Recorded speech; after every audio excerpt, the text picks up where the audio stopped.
Okay student, इसी बात को एक और तरीके से समझते हैं। जैसे मान लीजिए कि फिजिक्स आपने फिर से एग्जाम दिया, और कौन कौन पेपर का एग्जाम दिया? फिजिक्स, केमिस्ट्री, मैथ, इंग्लिश और इको। इस बार सीएस को मैंने हटा दिया, कंप्यूटर साइंस को मैंने हटा दिया और मैंने यहाँ पर इको ले लिया।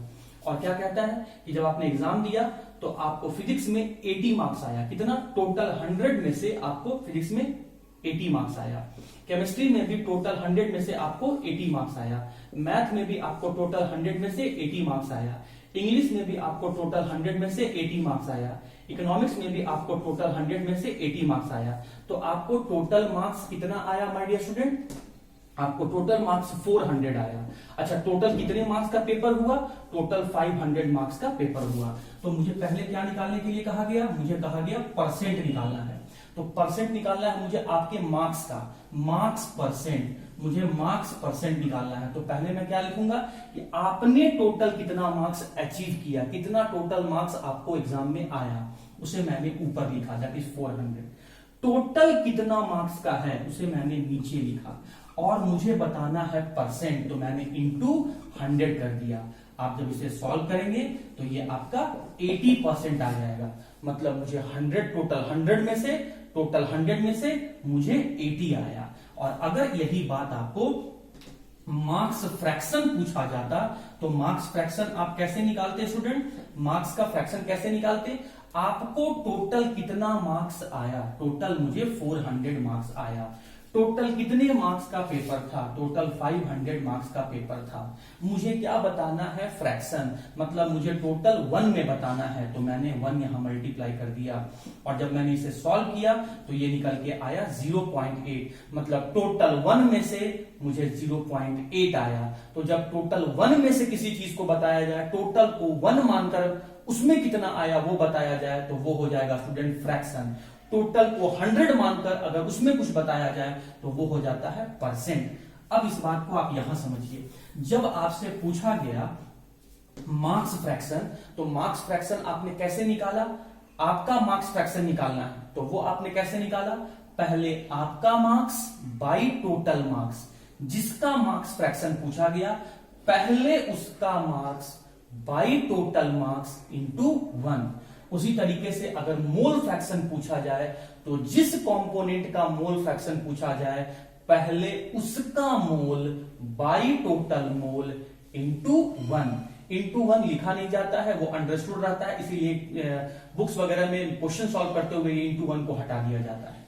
इस बात को एग्जाम्पल से भी हम लोग समझ सकते हैं स्टूडेंट। अब ये मार्क्स वाला कंसेप्ट को अगर आप थोड़ा थोड़ा समझ गए होंगे, अगर आप परसेंट और फ्रैक्शन समझते हैं तो आपके लिए मोल फ्रैक्शन भी बहुत आसान हो जाएगा। देखिए एग्जाम्पल के तौर पे मैं यहां पर क्या कर रहा हूं कि ये मेरा कंटेनर है। मान लीजिए कोई ग्लास है, कोई कंटेनर है, कोई बीकर है। इसमें मैंने क्या किया? पहले 4 मोल वाटर को ऐड कर दिया। उसके बाद मैंने क्या किया? इसी में मैंने 1 मोल अल्कोहल भी ऐड कर दिया। उसके बाद मुझसे पूछा गया कि बताओ अल्कोहल का मोल फ्रैक्शन कितना है। ठीक है भाई, तो पहले मैंने लिखा मोल फ्रैक्शन का सिंबल काई। किसका मोल फ्रैक्शन निकालना है? अल्कोहल का मोल फ्रैक्शन निकालना है। कैसे पढ़ेंगे हम? मोल फ्रैक्शन ऑफ अल्कोहल कैसे निकालेंगे? अल्कोहल का मोल फ्रैक्शन पूछ रहा है, अल्कोहल का मोल बाई टोटल मोल। तो अल्कोहल का मोल कितना है? 1 mole alcohol by total mole. Total mole कितना हो गया? 5 मोल। और क्या बताना है मुझे? फ्रैक्शन। तो क्या कर दिया मैंने? इंटू 1 कर दिया। अगर मैंने इसे सॉल्व किया तो सॉल्व करने पर स्टूडेंट ये कितना निकल के आएगा? आप सॉल्व करेंगे तो सॉल्व करने पर ये निकल के आएगा आपका 0.2 निकल के आएगा। 0.2 निकल के आया। अब यहां पर देखिए, ऊपर भी मोल है, नीचे भी मोल है, मतलब सेम टर्म का ही रेशियो है, इसीलिए यहां पर कोई भी यूनिट नहीं होगा, यूनिट नहीं है। अब आइए अगला पॉइंट, यहां मैंने कहीं भी वॉल्यूम नहीं यूज किया है।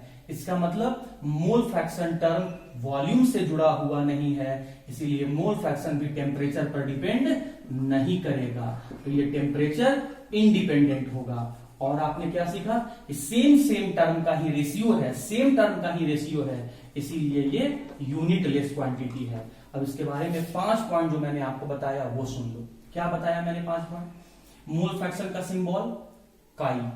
सेकेंड पॉइंट, मोल फ्रैक्शन कैसे निकालते हैं? कंपोनेंट का मोल बाय टोटल मोल का जो रेशियो होता है उसे मोल फ्रैक्शन कहते हैं। Point number third, mole fraction किसी भी कंपोनेंट का जब आप निकालेंगे तो वो वैल्यू हमेशा 1 से कम ही आएगा। पॉइंट नंबर फोर्थ, ये टेम्परेचर पर डिपेंड नहीं करता है, मतलब टेम्परेचर के बदलने से इसके वैल्यू पर कोई भी इफेक्ट प्रभाव नहीं पड़ेगा। पॉइंट नंबर फिफ्थ, ये सेम टर्म का रेशियो है, इसीलिए यूनिट लेस क्वांटिटी है। फिर से देखो, अगर इसी दिए गए सैंपल में मुझे वाटर का मोल फ्रैक्शन पूछा जाए तो कैसे निकालेंगे? पहले मोल फ्रैक्शन का सिंबल लिखो, काई। किसका मोल फ्रैक्शन? वाटर का मोल फ्रैक्शन पूछा गया। कैसे निकालेंगे? जिसका मोल फ्रैक्शन पूछा गया है पहले उसका मोल लिखो। उसका मोल कितना आया? 4 mole by total mole. Total mole कितना आ गया? 5 मोल। फ्रैक्शन निकालना है तो क्या करेंगे? इंटू 1। एग्जाम में या फिर बुक्स वगैरह में ये इंटू 1 आपको नहीं लिखना या नहीं लिखा हुआ रहता है। सॉल्व करेंगे तो स्टूडेंट ये कितना निकल के आएगा? ये निकल के आएगा आपका 0.8। मोल और मोल कैंसिल हो गया, इसलिए मैंने इसके बगल में कोई यूनिट नहीं लिखा। इस मोल फ्रैक्शन को सॉल्व करने में कहीं वॉल्यूम जैसा वर्ड नहीं आया, टर्म नहीं आया, इसका मतलब ये टेम्परेचर पर डिपेंड नहीं करेगा और हम कह सकते हैं कि ये भी टेम्परेचर इंडिपेंडेंट है। अगला, सेम टर्म का ही रेशियो है, इसीलिए यूनिट लेस क्वांटिटी है। तो यहां से 5 बात आपको क्या समझ में आया वो देखिए। मोल फ्रैक्शन का सिंबल काई। मोल फ्रैक्शन क्या है? एक रेशियो टर्म है। कंपोनेंट का मोल बाई टोटल मोल को जब हम करेंगे तो मोल फ्रैक्शन वो होगा। और मोल फ्रैक्शन का मतलब क्या होता है? 1 मोल, टोटल 1 मोल में कितना, मतलब आपने मिलाया 4 मोल वाटर, आपने मिलाया 1 मोल अल्कोहल, तो कहता है कि आपने क्या मिलाया वो छोड़ दो। अगर ये टोटल मिला के 1 मोल हो जाए तो उस टोटल 1 मोल में वाटर का कितना मोल होगा? 0.8। इस टोटल में अगर ये टोटल मिला के 1 मोल हो जाए तो टोटल 1 मोल में अल्कोहल का कितना मोल होगा? 0.2। तो टोटल 1 में कितना, अगर टोटल 1 मोल में से कितना मोल किसी कंपोनेंट का, उसे ही हम कहते हैं मोल फ्रैक्शन। निकालने का तरीका होता है कंपोनेंट का mole by total mole, component का mole by total mole. Point number third, हमेशा किसी भी कंपोनेंट का निकाला गया मोल फ्रैक्शन का वैल्यू 1 से कम होता है। Point number fourth, mole fraction में कहीं वॉल्यूम जैसा टर्म नहीं आता है, इसीलिए टेम्परेचर इंडिपेंडेंट होता है। पॉइंट नंबर फिफ्थ, मोल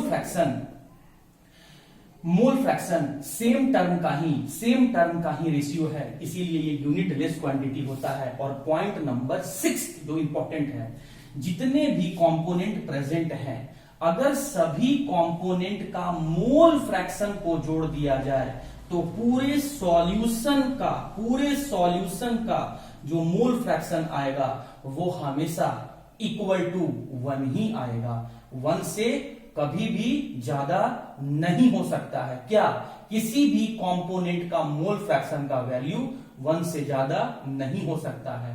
और पूरे कंपोनेंट, जितने भी कंपोनेंट हैं, सभी का मोल फ्रैक्शन को जोड़ दिया जाए तो वो हमेशा आपका 1 निकल के आएगा। तो उम्मीद करते हैं स्टूडेंट कि ये 6 पॉइंट मोल फ्रैक्शन से रिलेटेड आपको समझ में आ गया हो।